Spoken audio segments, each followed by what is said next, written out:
Good morning, everybody. It is Sunday in a brand new world. This is every day. I say the same thing. This is crazy. Crazy. There is some goofy stuff going on, man. It's weird. We have like these people that are following the guidelines, quarantining themselves, social distancing, flattening the curve, all this stuff that people talk about. And then we have this group of people that are out in line on a Saturday night for St. Patty's Day celebrations. I do not get it. We have we've had like it's this weird thing where I feel like the people in the middle as far as generations are concerned, and it's not just Gen X, but I feel like there's the people in the middle that are taking this seriously, and then there's the young people who are like, I can't get it, what the hell, but which they can because I've read articles about 30-year-old doctors dying after being exposed to this, and then they have we have the older crowd who is kind of just disregarding it. I mean, they had a story on the news about this senior community in Florida. I mean, they're still playing dominoes together and stuff, and until they had to shut it down. And that's the thing. That's my hashtag, man. Hashtag shut it down. If we shut everything down and people have no place to go, then it's people are going to have to stay home, and that's about it. And if you look at the numbers, there's a graphic that I'll post on my page that shows where Italy was 2 weeks ago, day by day, as far as how many cases they have, and then there's a graphic that shows where we are comparatively, and we are actually ahead of them. We have more cases than they do based on the days into it. It's a scary situation, scary situation. And I hope that everybody here is taking the appropriate caution. Let's see what's going on. Yeah, amen and amen. Health is a priority. 100% agree. Indeed, absolutely agree. There we go. Hi, Kathy, if you are here. Yes, you are. There you go. Wendy, good morning. Been a while since you made a live talk. Hey, good to have you back. Appreciate it. I have a feeling we might have more people on these talks, given that we don't have a whole lot to do. Kathy says, our medical here, I'm going to post you into the broadcast. Kathy says, our medical workers are working around the clock and very hard and long hours for all of us. We should be asking and thinking how we can take responsibility to help the situation and be part of the solution instead of part of the problem. That is the exact thing that we should all be thinking. Kathy, good point. And Kathy, you posted something I saw earlier. I'm going to try to go back and get it. Hold on a minute, guys. It was okay, so I don't have to read it verbatim, but the basic premise is this: that if we ran out of stuff in the grocery stores, TP, we're gonna have the cleanest butts in all of the world. Um, we ran out of all the stuff because everybody rushed to the grocery stores all at once. Imagine what that's going to be like when we all start rushing to the hospitals all at once. People in Italy are literally making life and death decisions. Hospital personnel making life and death decisions. This person is 65 years old, has no kids in the home. This person is 40 years old, has 3 kids at home. We're going to work on the 40-year-old, and the 65-year-old is just going to have to survive on their own, probably die. Those are the decisions being made. We have 1 ventilator and 2 people, or 1 ventilator and 5 people. So the decisions have to be made. They're triaging it as they can and trying to make quality value decisions based on who they're looking at the time. That's scary. That is going to happen here if we don't slow this stuff down. So everybody that says, it doesn't matter to me, it's just the flu, but it's crap. And I'm turning into a zealot about this because I'm tired of seeing it. There was a meme that's posted that has like a fake screenshot of CNN News, and they're trying to make it political. 1,200 cases and so many deaths. Trump is president, mass hysteria, and then they say, H1N1, 60 million cases, 12,000 deaths. Obama president, nobody cares. That's not the point. Number one, the math there is not even taken into account. The math is that the death rate for this is estimated at 2 and 3%. In Italy, it's 6 to 8%. The death rate for this, or for, I'm sorry, for H1N1 was 0.02 or better. That's a significant difference. At a 3% death rate for every 100 people you know, 3 are going to die. That is terrible. That's terrible. So, however many friends you have on Facebook, I think I have 450 friends on Facebook, right? 450 friends. That means 10 to 15 of them are going to die if that death rate holds. That's crazy. That's crazy.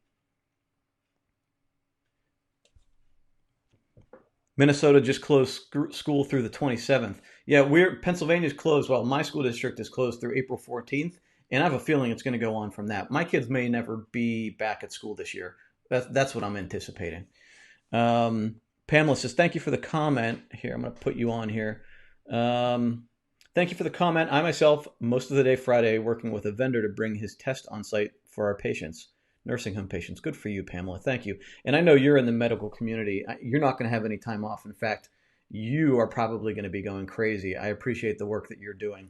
And I think all of us need to listen to medical personnel. The few doctors that I'm friends with or related to, all of them are scared shitless. They are scared. They are anxious. They know what is coming and they're doing their best to prepare, sometimes with very little support. They know what's going to happen and they themselves are putting themselves at risk to catching this. And as they do become infected and start falling away, our capacity to take care of people is going to get smaller.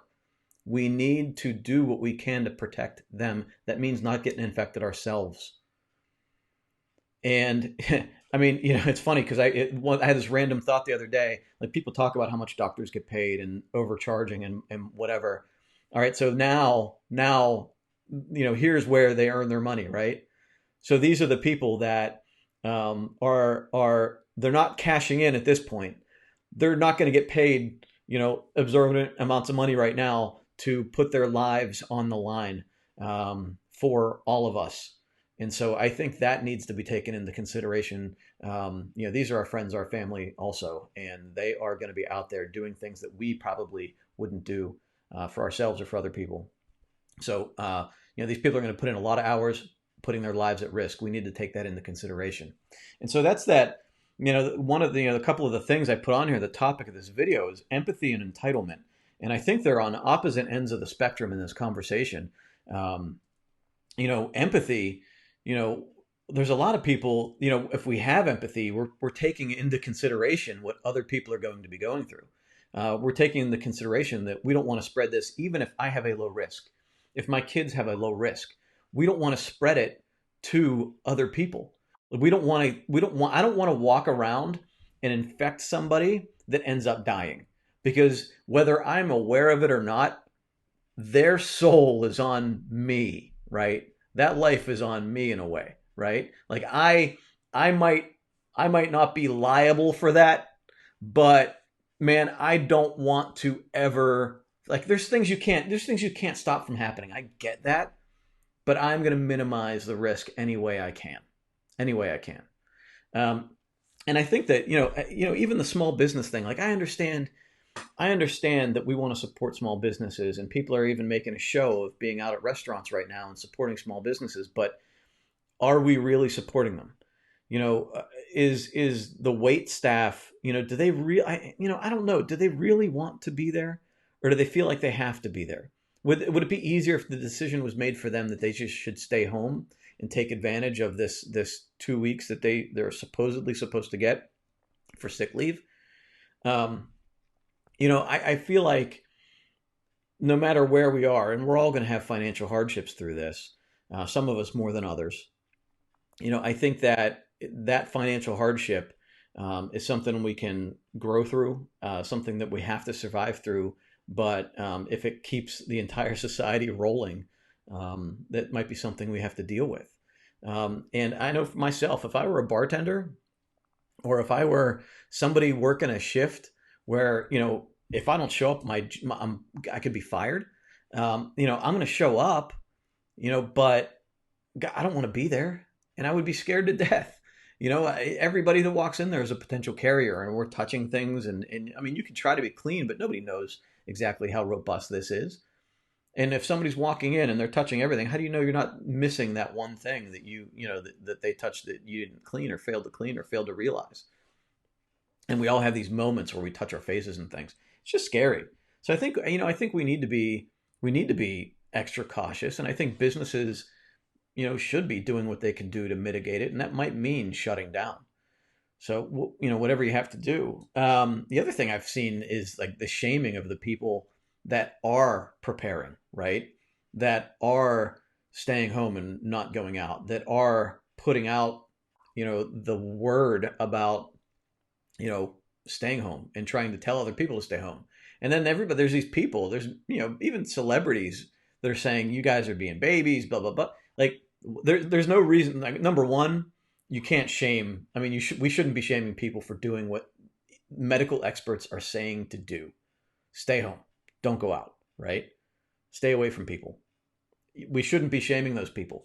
And, and it's funny because the situation as it may play out, and I hope it doesn't, but it may play out where those people that are doing the shaming in a couple of weeks or a couple of months are going to be dealing with this sickness, and it may be much worse than they expect. And the people that are being shamed, the empathetic crowd, is not going to say, "See, I told you so." Told you so. What they're going to say is, "That's awful. How can I help?" Right?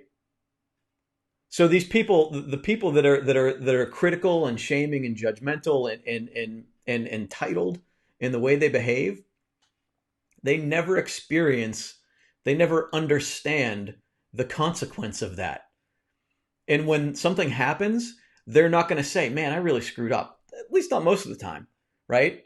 Even that basketball player actually did. He was touching all the microphones, and then he says, "Yeah, oh, you know what? That was stupid of me. I have it now. Now I'm stupid. Not I didn't have it because of that, but I have it, and I was acting like a jerk, right?"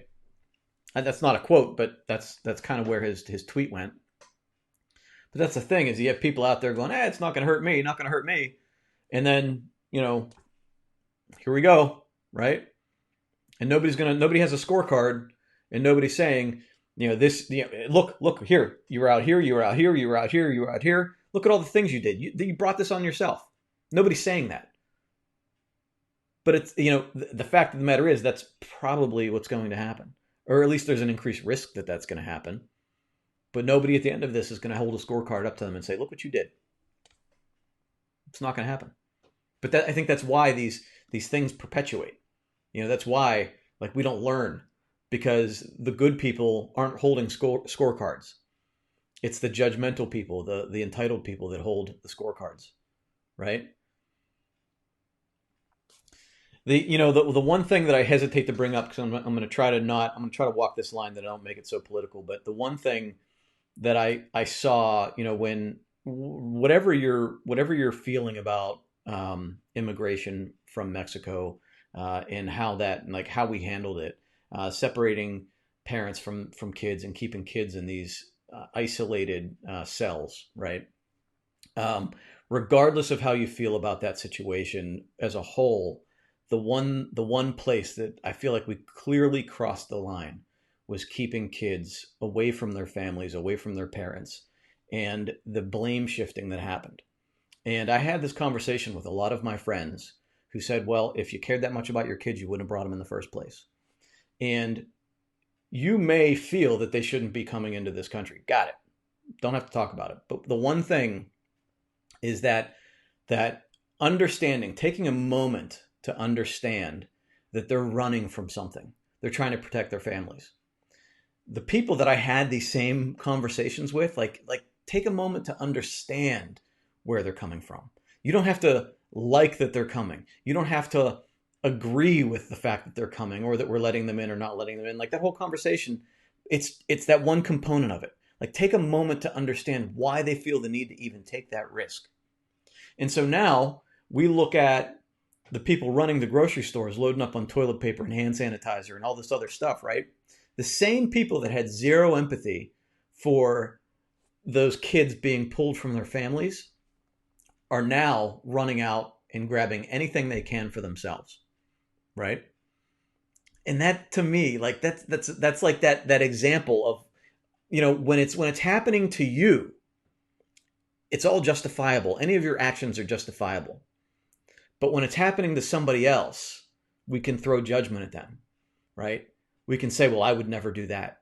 We say that until we're in that situation. And I'm not one, like I stocked up over a period of time for the past couple of weeks because I saw this coming, right? I understood that even if we weren't all going to get sick, we were going to have a run on the stores. So I stocked up early. And while I might think some of this is nonsensical, I understand people want to feel secure. We need to help people feel more secure about the situation. Government needs to handle this in a way that makes people feel secure. Give people answers, give people direction. When that happens, people will feel more secure. We need to go to the root of the problem and not just shame people for running to the store and loading up on 12 bottles of Coke, which, believe me, I laugh about. Because of all the things you could be spending your money on, money that may be limited going forward for a little while anyway, and people are buying 12 bottles of Coke. What? But I get it. I get it. Like, this guy might not be able to get his Coke again for a while. I get it. I get it. But we need to understand. We need to take that time to understand.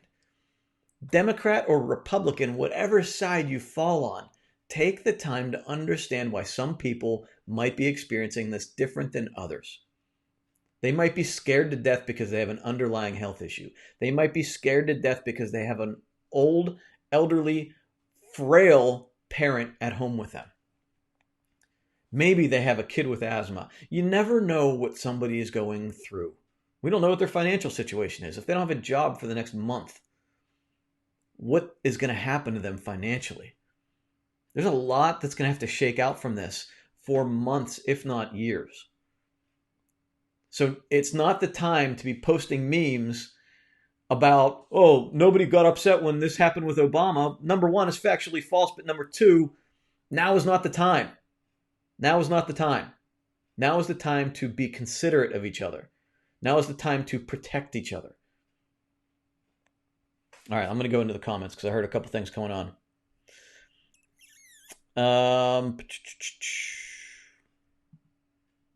Brenda says, I can't read it because it's longer than what I see here. Well, let me see if I can go in here. Brenda started by saying, as a nurse, I can tell you this is very scary. Yes. The hospitals are already pushed with other winter illnesses. There are so many viruses out there, and they aren't selective of age, gender, or political affiliations. Did I mention I'm 62 and have never in the past been concerned? I can't see any more based on the screen that I'm looking at, but I will try to look further here. Aunt Joanne, hi. Great point, Nicholas. Our need to be responsible so as to protect our medical personnel. So true.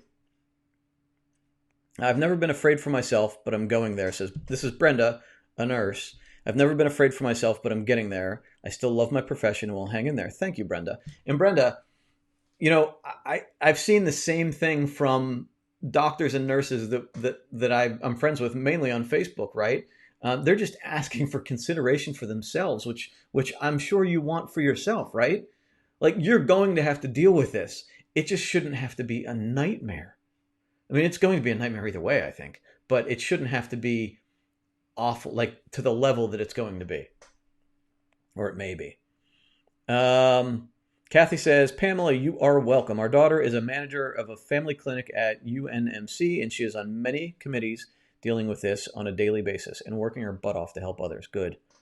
Kimberly, thank you for being on the front lines. To Brenda. Love our nurses. Hi from Iowa, no church today. That's actually one. So, Anne, that's one that I saw also.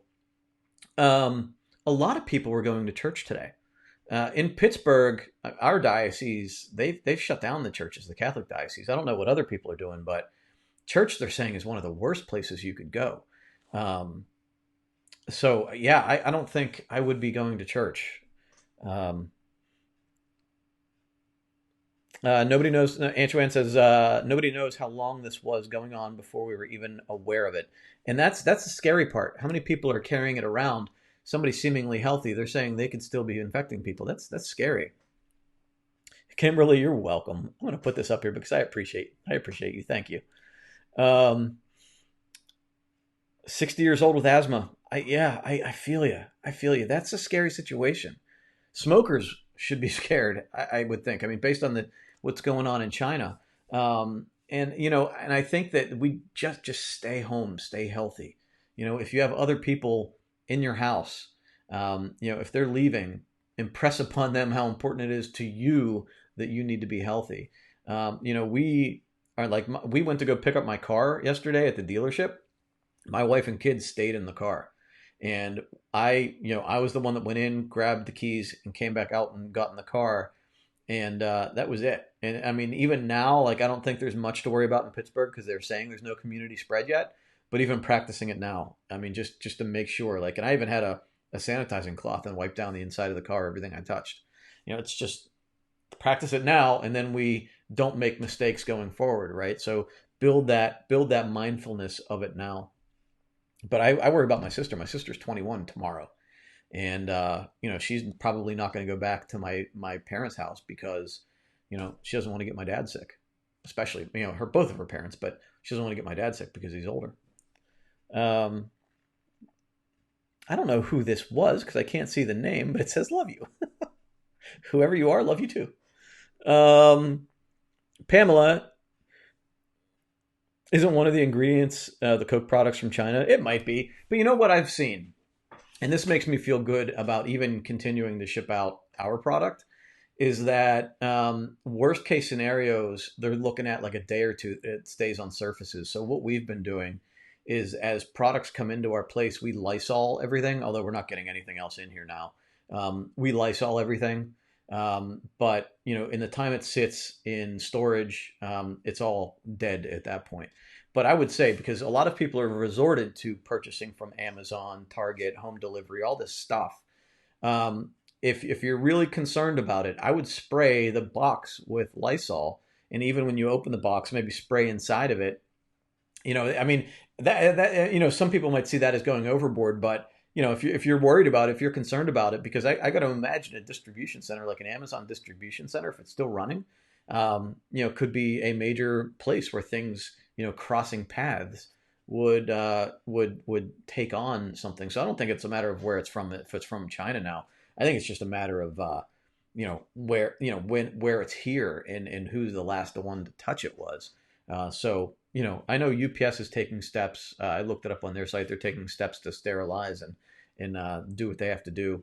But I would definitely if you feel compelled, sterilize the stuff coming into your house. Yeah, Kathy, your church is also closed. Also, yeah, Jan wants hand sanitizer and wipes. And I saw this, and they were talking about it on the news yesterday. In fact, it was that the main doctor, the one that everybody references. I can't remember his name off the top of my head. Um, Fauci, Anthony Fauci, right? He was, every time somebody asks that question, he says, "Look, hand sanitizer is great, but do what we're telling you to do and just wash your hands. That's the thing, just wash your hands. And if you do that, there's no need for hand sanitizer. The only thing I see is with hand sanitizer, if we're in the car, like as soon as I come back in the car from the grocery store, I want to sanitize my hands. That's where I want the hand sanitizer. But in our house, we just wash our hands. Um, yeah, you read about the guy that had, here, this one. I'm going to put this up here, Jan. The guy that had 17,000 bottles of hand sanitizer, they were trying to cash in on this and put them all on eBay and Amazon, and then they got shut down from Amazon. Um, so now he's stuck with 17,000 hand sanitizers. Crazy. Absolutely crazy. Meanwhile, there was a company that has, like, they make their own hand sanitizer. And I read this in one of the newspapers because they tried to get involved and help him out. This guy, maybe it was a woman, I can't remember who owned this place, but they sell hand sanitizer and they were doing okay. But then when other hand sanitizers started running out, they started selling a lot more and they started making a ton of money. I don't believe they made no mention of them price gouging, but Amazon shut them down and they were trying to get back up and running and they kept being told they would be and they weren't. And then this newspaper got involved, this whoever wrote the article, and Amazon immediately got them back on, but within a couple of hours shut them down again. So there's a lot of confusion going on there. And I wish I knew the name of the company, but I wasn't prepared to talk about it. But yeah. Um, Pamela says, I believe the article was more from not getting the ingredient, as in opposed to getting sick from it. Oh, not being able to get the ingredient. Oh, because, yeah, right. Yeah, I gotcha. Yeah, and I think we're going to find that in a few places. I mean, Apple's not going to be able to, they haven't manufactured their products in a while. So there's going to be a shortage in Apple products and probably a lot of other things. I know that masks were a big issue, but I think Jack Ma, he donated, 1 million masks or something like that. And I mean, I think they're back up to speed working on it now, which is going to be great for China and good for us to get the products, but financially, not great. But it brings up this whole story now about being so reliant on China, even for pharmaceuticals. Pharmaceuticals, I mean, China has complete control over that, or like not complete control, but they make 50 to 70% of the pharmaceuticals in this country. So, that's going to be an issue also. And maybe, moving forward after this, we start to realize that we can't be so reliant. But, that's right now we're in the situation we're in. So we can't really make a whole lot of decisions other than the ones that need to happen now. Yeah. Um, so yeah, so the thing, I try to relate how what we're doing now and how it relates to define my day. Like how, I'm trying to figure out where our voice is in this whole thing. I love talking to you guys. I appreciate all the feedback and input and support you guys are giving each other. It's amazing. Um, and I'm trying to figure out, I know define my day is valuable, and I know that people that get on the process are using it especially in this time, using it very effectively. So we're trying to figure out the best way to get it out to people without it seeming like, I mean, we're running a business. We still need to make money to survive, but trying to get the process out to people in a way that doesn't look like we're profiteering in the same way that this guy's trying to profiteer on sanitizer, but also so that we can obviously survive. So we're trying to work on that, trying to figure out the best way to put that out there. But in as I'm thinking about all this, it's always in the back of my mind. One of the articles, and actually it was a video on CNN that I'll post here in a little bit from Gail Saltz. She is I believe, a psychologist, and she was talking about how people can manage their mental health through this crisis. And one of the major points that she made was that you should stick to a routine. And the way, and the point of that is to control what you can, because your mental health has a major influence on your immune system. The healthier you are, the lower your cortisol levels, the less stressed your system is, the better your immune system operates.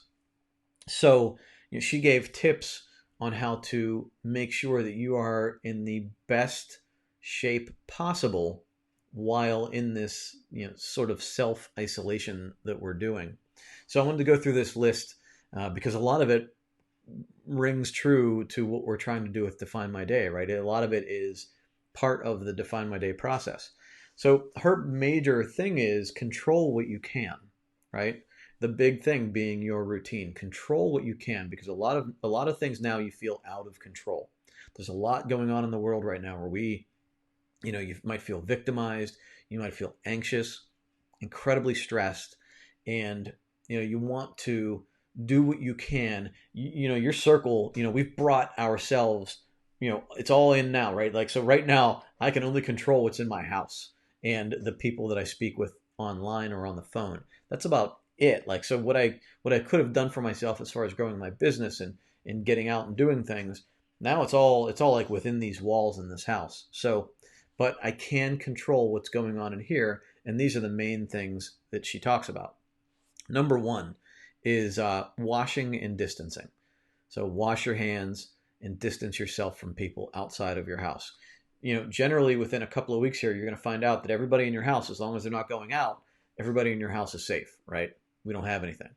And the only thing you have to worry about is anything coming into the house or if you go out. And at that point, you have to control how close you are to other people.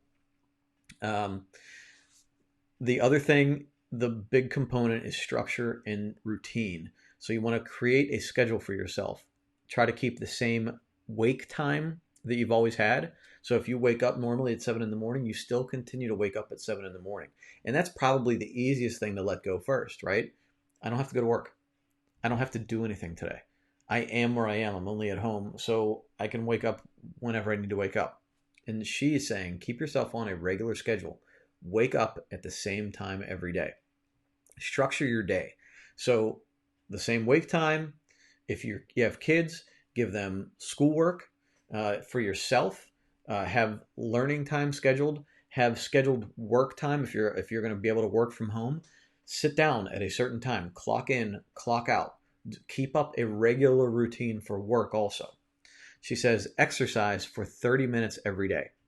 So you do 30 minutes of cardio. You don't even need to do it all at once. You can do it for 10 minutes. You can walk up and down the stairs. You can sign up for an online program where they stream workouts to you. You can do your own thing. You can even get outside and walk as long as you're not walking in a crowd, right? You can walk up and down your street, at least until they make that illegal. But exercise for 30 minutes every day. Get your blood flowing. And part of that is, look, staying in shape, right? And making sure you're healthy. But the other thing is that it reduces your cortisol levels. You can bring down those cortisol levels through exercising and keep your body just a little bit more under control. She mentions mindfulness throughout the day. So we talk about, I do 20 minutes of meditation. It's one of my disciplines every day in my Define My Day. I do 20 minutes every morning. And I got to tell you, number one, I didn't do it for the past 2 days. It was just like I fell off. I woke up and I was like out the door at the store first thing in the morning on Friday, or at, the store on Friday, and then I was at the dealership first thing in the morning on Saturday. It kind of disrupted my routine, right? But I tried this morning and my mind was all over the place. So it's clear that this distraction that I have, all of these outside influences that I'm taking in, it's negatively impacting my ability to focus on what I'm trying to focus on. So I'm going to have to keep trying to practice that and that to me is a sign of something that I need to focus more on. I need to work more on my mindfulness. So that's going to be a big thing for me. And she says, try to be mindful moments throughout the day. And she has a good point, because I might do it first thing in the morning and then throughout the day is incredibly hard. So if I try to do it at a regular time throughout the day, say 3 or 4 times for shorter periods, it will disengage me from whatever I'm doing. And then I'll be able to focus in on the one, like that 5-minute session or 10-minute session of mindfulness. And what she says is that's gonna peel you away from everything. Get your mind in the right place, and then you can attack the day or whatever you have coming on, coming at you, or what you have to accomplish later on. And it kind of just resets you, recenters you. So I'm going to try to be doing that. I'll still do my 20-minute meditation in the morning, and then I'm just going to do like a 2-minute or a 5-minute and just feel it out and feel how it goes a few times through the day. And probably what I'll do is I'll set a reminder on my phone, an alarm on my phone, and that alarm will go off at a random time or whatever time I set. And then I'll do that, step away from whatever I'm doing, do that, and then get back on with my day. The other thing she said, look, we talk in Define My Day about avoiding distractions, and she is saying to distract yourself. So set a time for TV or something else. And look, we're going to have a lot of free time on our hands. So I'm going to play some video games with my kids. I'm going to watch some TV. We have a stack of movies that in our move to our new house that hopefully happens. We have 20 or 30 movies that we have. We might just try to watch a movie a night, all these movies that we've either never watched or that are so old we just want to watch one more time before we throw it away, right? We never even look at the shelf of DVDs we have. So we're just going to go through them and throw them away and not have to move them. So that's our goal. But she says to distract yourself. Peel away from the news, peel away from the worry, peel away from all of the drama, and just distract yourself with something enjoyable, which I think is perfectly fine at this moment in time, right? Our ability, if you're one of the people that hustles, our ability to hustle right now is greatly diminished. So we can do what we can, but sometimes we just need to like check out. So you'll never hear me say it. You'll never hear me say watch more TV. Now is the time when I'm saying, go ahead, give yourself a break, watch more TV. I am. She also says, in regard to phones, stop the alerts. Stop the news alerts. Stop the jolting away from whatever you're doing. Because a lot of this stuff, and you've heard me say this before, a lot of this stuff we cannot control. We can control when we get the information. So, whatever President Trump is doing, whatever Anthony Fauci is doing, whatever the Republicans are doing, whatever the Democrats are doing, whoever got infected, whoever died, a lot of that stuff doesn't matter to us immediately. I'm not saying don't check in on that stuff. Check in on it at segmented times. Just don't create an unlimited feed of that information into your mind, because every time you do that, you're stressing yourself out. You're increasing your cortisol levels. Your body is getting anxious. Your mind is getting anxious. You're stressing yourself out, and you're making yourself less healthy. So create times when you get this information. Just don't create a continuous feed of it. So turn off your alerts on your phone or anyplace else, and don't continuously have the news on in the background. I've been guilty of that for the past couple of days, right? The news has been on very often for me. But now that I've felt overloaded by it last night. So last night we turned it off, and I really haven't watched too much of it today at all, because there's like the things have happened that I was waiting for it to happen. I was waiting for schools to close. I was waiting for the national emergency to happen. I was waiting for some of these things to happen. Now that they have, I can slow things down a little bit. I'm overloaded. I'm overwhelmed by it. I can slow it down and get back to work. I shouldn't keep force feeding myself this stuff.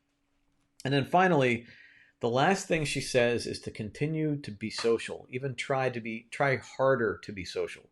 Call your loved ones.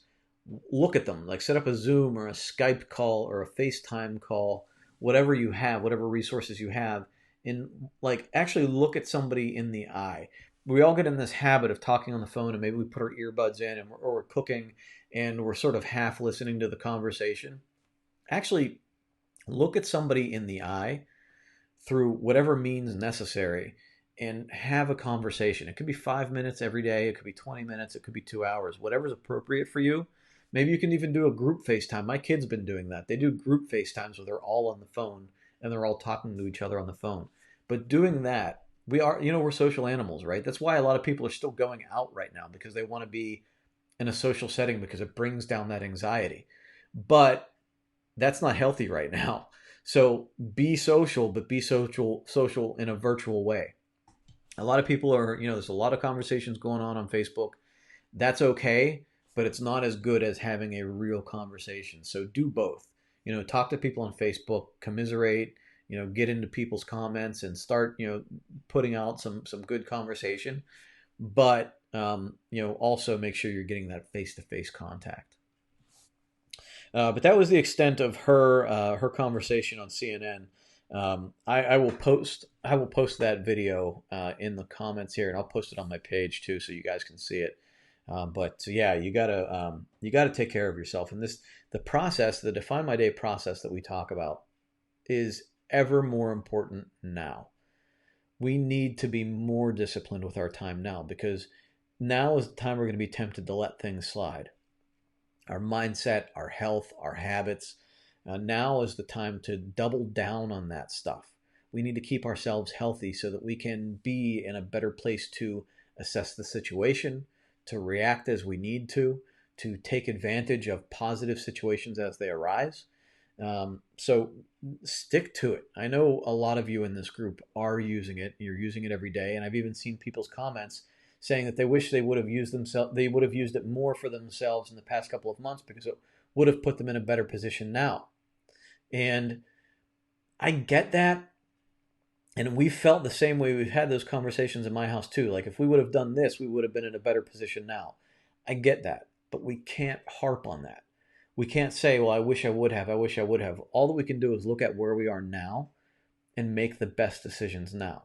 And part of that is being mindful, being healthy, being intentional with where we put our time. And at the end of the day, journaling everything that we're going through and really digging into, for 5 minutes, digging into our current mindset and how we can improve tomorrow. The world has changed. The world is flipped over right now. And we just need to do what we can for ourselves and the people around us. Be healthy for yourself. Be healthy for the people around you. Make good, well-informed, intentional decisions. And we will be fine. We can all get through this. Just be smart about it. Be intentional. Be healthy. I'm going to check out the comments here. If anybody else has a question or a comment, please drop it in. I'm listening to you. Yeah, Kathy. Um, morning mindset. Morning mindset can make the difference in your own outlook for the day and week. Absolutely. Um, and then you also say, spend extra time on personal development or those projects you have been putting off. Now is the perfect time to use your time to do those tasks. This is a big point for me. I have a stack of books, actually not back here. These are the ones I've read. I have a stack of books downstairs that I just ordered in a month ago from Amazon because I kept seeing things pop up and I didn't want to forget to buy them. So I bought a bunch of books and I'm just going to schedule time to sit down and read them. I have online courses that I signed up for that I've not taken yet or not completed yet. I'm going to be going through those. So as we expect to see a slowdown here from a work perspective, I'm going to double down on my own education. I am also doubling down on how much I communicate with you guys. I'm going to be doing more and more communication with you because I want to help you in any way that I can. And I feel like this is the best way that I can.